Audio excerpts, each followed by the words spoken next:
This is the bird leg that I've included with this pattern. There are lots of different ways to do these, but this is just kind of a simple one that will do the job. I integrated the foot pad, so it's only 2 pieces. As you can see, it goes back here and out here, which means once it's finished, the foot pad actually curls up and over, and it becomes an integrated foot pad piece.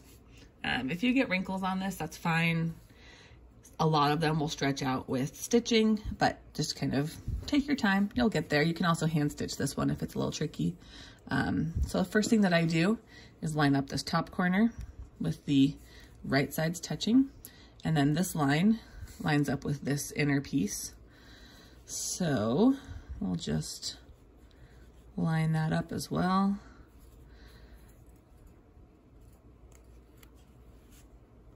I go to the other side next and do those same 2 markings, meaning I'll do the extra curved inner foot pad last. So just quickly pin that, and then this one lines up with this bottom corner piece.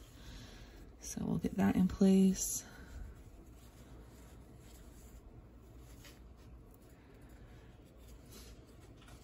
Next, you'll take the center marking and line it up with the inner center marking on the inside. You can kind of see right now there's a tube, and this just folds up into that space. This is a really, kind of a tight corner, so if you want to hand base this one or hand stitch this one, feel free. It will give you more control over the finished look. If you are going to completely hand stitch, I would probably even make it narrower than I have. It's this width to make it easier to machine stitch if that is your preference. So next thing you do is kind of just basically, I don't know, it's what you do with sleeves, you set them in. So there's a curve here and a different curve here, and you kind of just push them together until they're lined up, pin it, and again on the other side you'll do the same thing. It seems like it won't line up, but I promise it does. It just takes a little bit of finagling.